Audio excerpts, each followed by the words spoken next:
Okay, today we're going to be talking about reported speech, which sounds complicated, but really it's just saying what somebody else said without using quotation marks. And you are actually used to doing this all the time. So you normally start this with decir plus K plus any form of any verb, basically. So your sentence can start with decir in the present, preterite, imperfect, conditional, future, subjunctive. It can start with decir in any tense, and then your next verb can also be in any tense, depending on how you want to use it. The most important one to think about is a subjunctive, because it can be kind of tricky. So first, let's just review the conjugations of decir.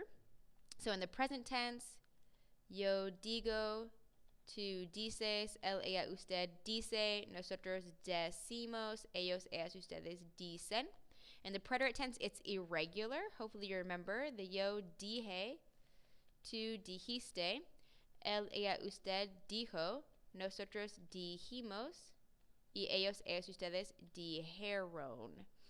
If you were going to use it in the imperfect, yo, remember Old MacDonald's imperfect forms, yo decía, tú decías, él, ella, usted decía, nosotros decíamos, y ellos, ellas, ustedes decían.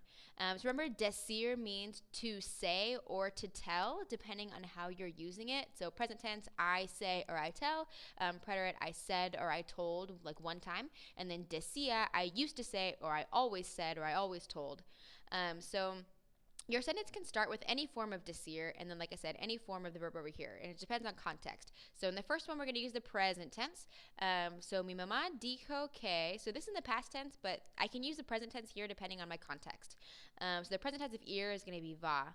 So mi mamá dijo que va a visitarme este verano, which means my mom said that she's going to visit me this summer.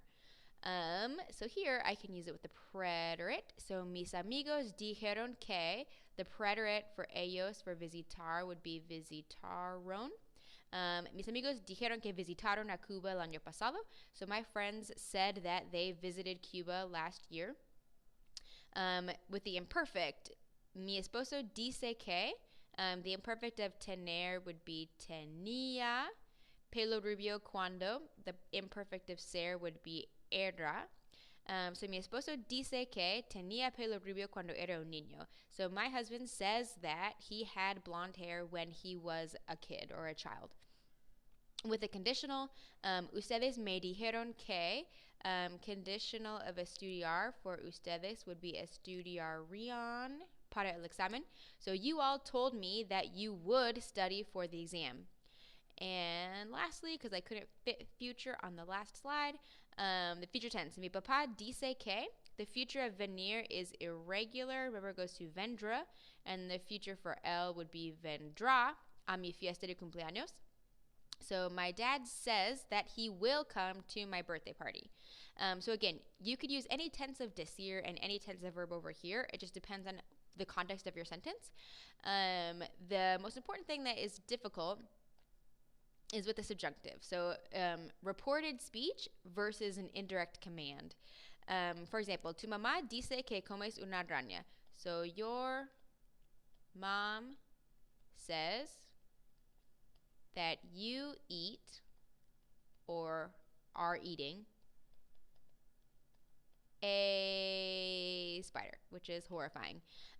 So this is reported speech. She's just reporting what's happening. She says she's telling somebody that you are eating a spider. They're just reporting what's happening. You can also use this with the subjunctive, and it completely transforms the meaning of what you're saying. So here the verb is in the indicative, regular. Here it's in the subjunctive, and it means something totally different. So tu mamá dice que comas una araña. Your mom tells you to eat a spider. So here, when you use it with the regular indicative, it's reported speech. When you use it with the subjunctive, it's an indirect command. So she's telling you to do something, which would be the W or the will in the subjunctive, which means you have to use a subjunctive here. So yeah, these are important things to keep in mind. Let me know if you have any questions about the homework. Thank you.